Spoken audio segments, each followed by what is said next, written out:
El gato con botas, Charles Perrault. No era magia. Era cálculo. Un gato con botas no promete milagros, promete astucia, lectura del poder y una coreografía precisa entre hambre y oportunidad. Este cuento, disfrazado de fábula, es en realidad una lección brutal sobre cómo se negocia la dignidad en un mundo que premia el disfraz. No hay héroes. Hay estrategia. No hay justicia, hay relato. Y en el centro, un animal que entiende mejor que nadie que la palabra puede valer más que la espada. Si se dice con elegancia y se camina con botas. Un molinero dejó, como única herencia a sus 3 hijos, su molino, su burro y su gato. El reparto fue bien simple, no se necesitó llamar ni al abogado ni al notario. Habrían consumido todo el pobre patrimonio. El mayor recibió el molino, el segundo se quedó con el burro y al menor le tocó solo el gato. Este se lamentaba de su mísera herencia. Mis hermanos, decía, podrán ganarse la vida convenientemente trabajando juntos. Lo que es yo, después de comerme a mi gato y de hacerme un manguito con su piel, me moriré de hambre. El gato, que escuchaba estas palabras, pero se hacía el desentendido, le dijo en tono serio y pausado: No debéis afligiros, mi señor, no tenéis más que proporcionarme una bolsa y un par de botas para andar por entre los matorrales, y veréis que vuestra herencia no es tan pobre como pensáis. Aunque el amo del gato no abrigara sobre esto grandes ilusiones, le había visto dar tantas muestras de agilidad para cazar ratas y ratones, como colgarse de los pies o esconderse en la harina para hacerse el muerto, que no desesperó de verse socorrido por él en su miseria. Cuando el gato tuvo lo que había pedido, se colocó las botas y echándose la bolsa al cuello, sujetó los cordones de ésta con las 2 patas delanteras, y se dirigió a un campo donde había muchos conejos. Puso afrecho y hierbas en su saco y tendiéndose en el suelo como si estuviese muerto, aguardó a que algún conejillo, poco conocedor aún de las astucias de este mundo, viniera a meter su hocico en la bolsa para comer lo que había dentro. No bien se hubo recostado, cuando se vio satisfecho. Un atolondrado conejillo se metió en el saco y el maestro gato, tirando los cordones, lo encerró y lo mató sin misericordia. Muy ufano con su presa, fuese donde el rey y pidió hablar con él. Lo hicieron subir a los aposentos de su majestad donde, al entrar, hizo una gran reverencia ante el rey y le dijo: He aquí, majestad, un conejo de campo que el señor marqués de Carabás, era el nombre que inventó para su amo, me ha encargado obsequiaros de su parte. Dile a tu amo, respondió el rey, que le doy las gracias y que me agrada mucho. En otra ocasión, se ocultó en un trigal, dejando siempre su saco abierto, y cuando en él entraron 2 perdices, tiró los cordones y las cazó a ambas. Fue enseguida a ofrendarlas al rey, tal como había hecho con el conejo de campo.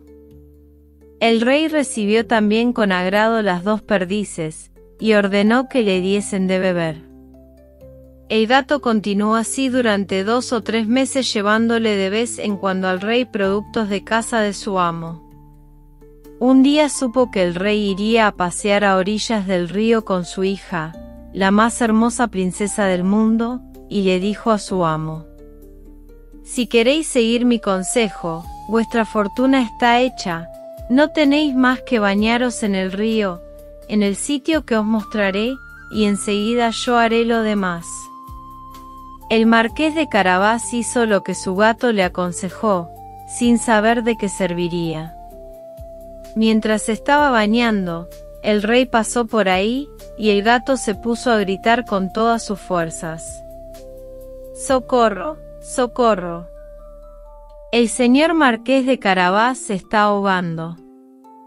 Al oír el grito, el rey asomó la cabeza por la portezuela, reconociendo al gato que tantas veces le había llevado caza, ordenó a sus guardias que acudieran rápidamente a socorrer al Marqués de Carabás.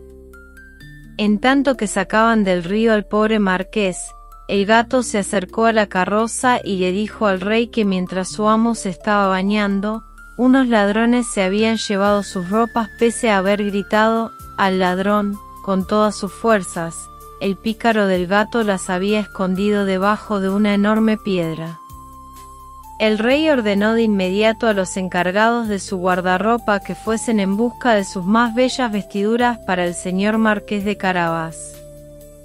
El rey le hizo 1000 atenciones, y como el hermoso traje que le acababan de dar realzaba su figura, ya que era apuesto y bien formado, la hija del rey lo encontró muy de su agrado. Bastó que el Marqués de Carabás le dirigiera 2 o 3 miradas sumamente respetuosas y algo tiernas, y ella quedó locamente enamorada. El rey quiso que subiera a su carroza y lo acompañara en el paseo. El gato, encantado al ver que su proyecto empezaba a resultar, se adelantó, y habiendo encontrado a unos campesinos que segaban un prado, les dijo: «Buenos segadores, si no decís al rey que el prado que estáis segando es del Marqués de Carabás, os haré picadillo como carne de budín». Por cierto que el rey preguntó a los segadores de quién era ese prado que estaban segando. «Es del señor Marqués de Carabás», dijeron a una sola voz, puesto que la amenaza del gato los había asustado. «Tenéis aquí una hermosa heredad», dijo el rey al Marqués de Carabás. «Veréis, Majestad, es una tierra que no deja de producir con abundancia cada año». El maestro gato, que iba siempre delante, encontró a unos campesinos que cosechaban y les dijo: «Buena gente que estáis cosechando, si no decís que todos estos campos pertenecen al Marqués de Carabás, os haré picadillo como carne de budín». El rey, que pasó momentos después, quiso saber a quién pertenecían los campos que veía. «Son del señor Marqués de Carabás», contestaron los campesinos, y el rey nuevamente se alegró con el marqués.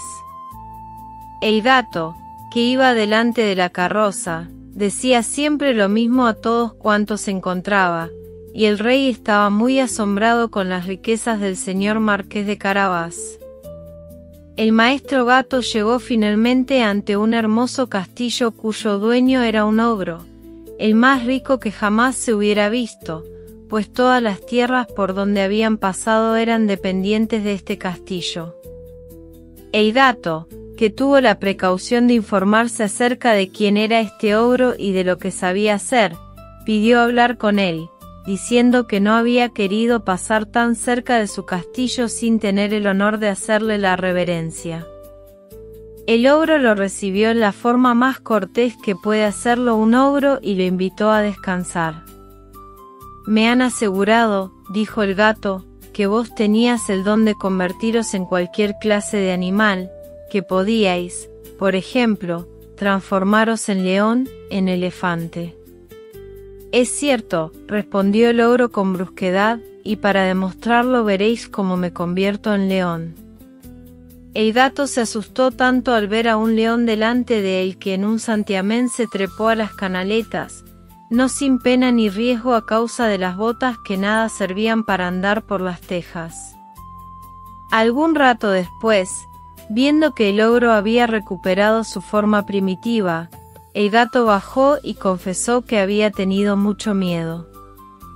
«Además me han asegurado», dijo el gato, «pero no puedo creerlo, que vos también tenéis el poder de adquirir la forma del más pequeño animalillo, por ejemplo, que podéis convertiros en un ratón, en una rata. Os confieso que eso me parece imposible». «¿Imposible?», repuso el ogro, «ya veréis», y al mismo tiempo se transformó en una rata que se puso a correr por el piso. Apenas la vio, Eidato se echó encima de ella y se la comió. Entretanto, el rey, que al pasar vio el hermoso castillo del ogro, quiso entrar. Eidato, al oír el ruido del carruaje que atravesaba el puente levadizo, corrió adelante y le dijo al rey: «Vuestra Majestad sea bienvenida al castillo del señor Marqués de Carabás». «¿Cómo, señor Marqués?», exclamó el rey, «este castillo también os pertenece». «Nada hay más bello que este patio y todos estos edificios que lo rodean. Veamos el interior, por favor». El marqués ofreció la mano a la joven princesa, y siguiendo al rey que iba primero, entraron a una gran sala donde encontraron una magnífica colación que el ogro había mandado preparar para sus amigos que vendrían a verlo ese mismo día, los cuales no se habían atrevido a entrar, sabiendo que el rey estaba allí. El rey, encantado con las buenas cualidades del señor Marqués de Carabás, al igual que su hija, que ya estaba loca de amor viendo los valiosos bienes que poseía, le dijo, después de haber bebido 5 o 6 copas: «Solo dependerá de vos, señor Marqués, que seáis mi yerno». El marqués, haciendo grandes reverencias, aceptó el honor que le hacía el rey, y ese mismo día se casó con la princesa. Eidato se convirtió en gran señor, y ya no corrió tras las ratas sino para divertirse. Moraleja. En principio parece ventajoso contar con un legado sustancioso, recibido en heredad por sucesión. Mas los jóvenes, en definitiva, obtienen del talento y la inventiva más provecho que de la posición. Otra moraleja. Si puede el hijo de un molinero en una princesa suscitar sentimientos tan vecinos a la adoración, es porque el vestir con esmero, ser joven, atrayente y atento, no son ajenos a la seducción.